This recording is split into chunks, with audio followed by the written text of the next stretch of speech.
Continuing our trek through butt sag. Facelift. It's I can't remember, but face. Before we get going, I'd like to take a quick moment to thank the following people whose names I don't need to remember because I've written them down right here. For signing up for the Patreon supporter of the Cause Club: Scott Baker, Paul Long, Hollywood Mamacita, Jeff, and John. Thank you. So, went the wrong way. Oh, nope. Landed on the vacuum. Thank you for your support. And if you would like to find out what that's all about, the link is in the description. I'll bet you know by now that Jerry Cantrell's involved, so our guitar is going down 1/2 step, but if this is your first soiree into a Alice in Chains song, welcome to the party. Your E string is going down to D sharp or E flat. Your A string to G sharp or A flat.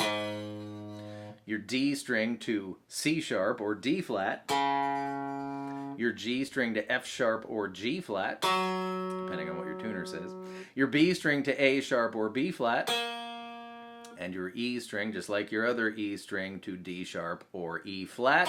Congratulations, you are now tuned 1/2 step down.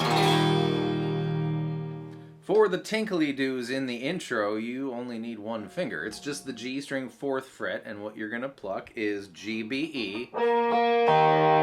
Notice the first two notes are the same note.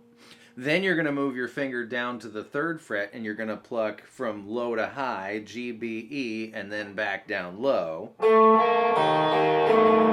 Then you're going to pluck high to low, again, and then just high-low, so E-G. That's the first half of your intro.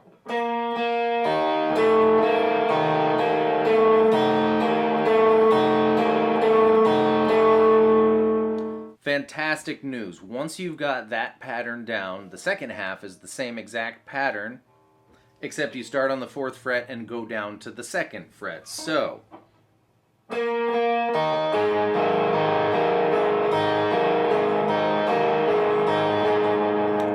but I have a little bit more to say about that. I believe that the second chunk of the second half of this intro here, remember we're calling the first chunk the 4001, so the second chunk is the one that begins on 2 here for the second half. I don't think it's... And remember that the G string 4th fret is the same note as the B open. So rather than G2, B open, E open, I think it's G2, slide to 4, E open.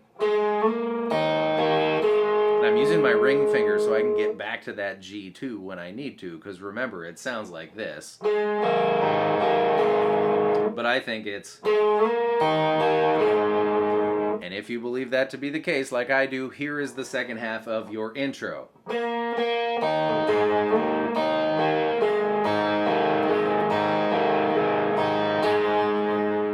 And one last tiny little slidey thing regarding the intro. When you're going to go repeat, you ended up on the 2nd fret of the G string, and you're going to go back up to 4 to begin it again. But you don't have to pluck the floor. Don't pluck the floor. I keep saying that. I'm just going to go with this, Nothing happens when you pluck the floor. You don't have to pluck the 4 because you're going to slide up to the 4 from the 2, so it's going to be like this. And a little more context.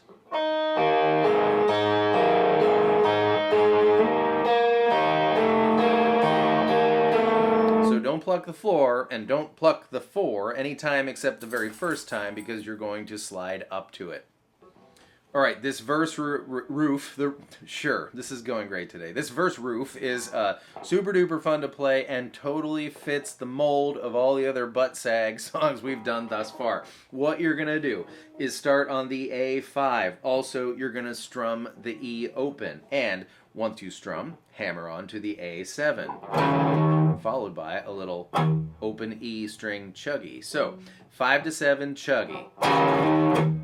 Then it's going to be a quarter bend on D5, a little bit of a bend, not even a half step bend, just a little bit, followed by another chuggy. And then it's the A7, followed by 2 chuggies. And that is the pattern for this whole verse situation. 5 to 7 chuggy, D5 tiny bend chuggy, A7 double chuggy.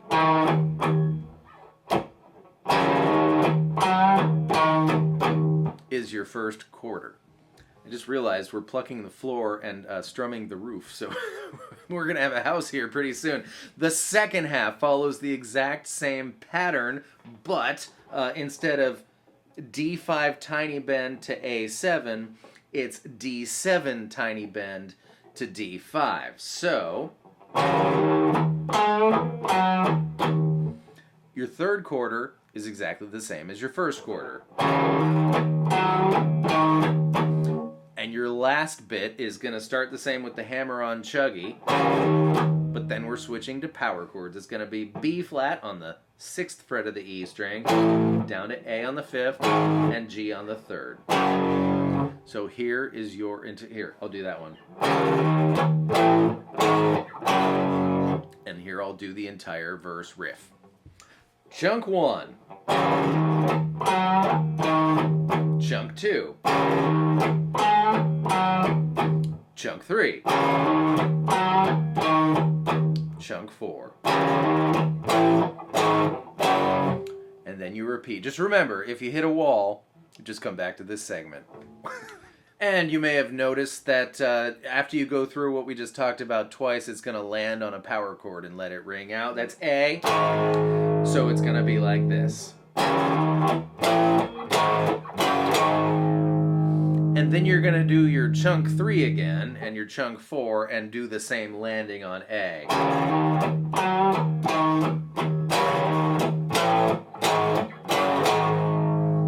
And that takes care of that.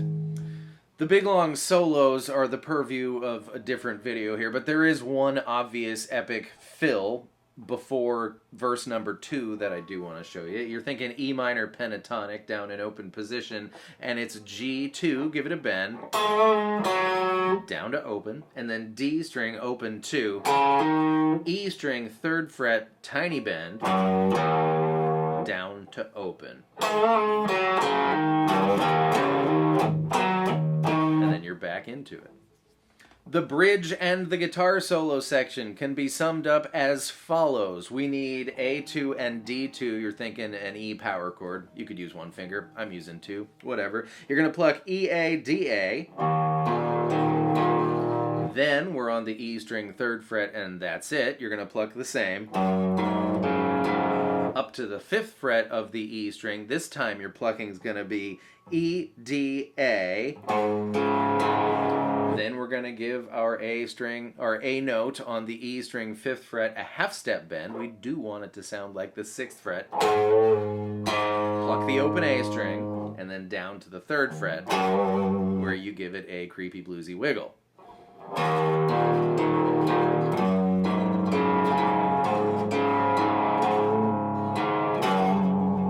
Repeat, repeat, repeat. Sometimes he does actually fret.